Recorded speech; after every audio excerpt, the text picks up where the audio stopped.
partir de Genèse 3:17, on voit apparaître les noms d'Adam et d'Ève comme des noms propres du premier homme et de la première femme, considérés comme ancêtres de toute l'humanité.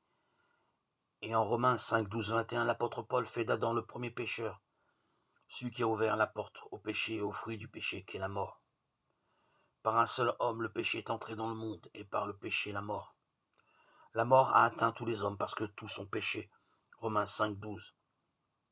Cette phrase a servi de base à ce qui fut plus tard la doctrine du péché originel. On peut la résumer ainsi. Adam et Ève, hommes et femmes parfaits, succombèrent à la tentation de Satan, l'ennemi de Dieu. Eux qui devaient être immortels ne furent plus alors que de pauvres mortels soumis à la peine, aux séductions du mal. Genèse 3, 16, 19.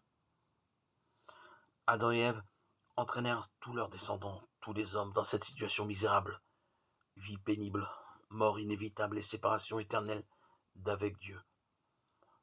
Seul Jésus-Christ tirera l'humanité de cette déchéance, rétablira la communication avec Dieu, effacera par le baptême l'antique malédiction et ouvrira les portes du paradis.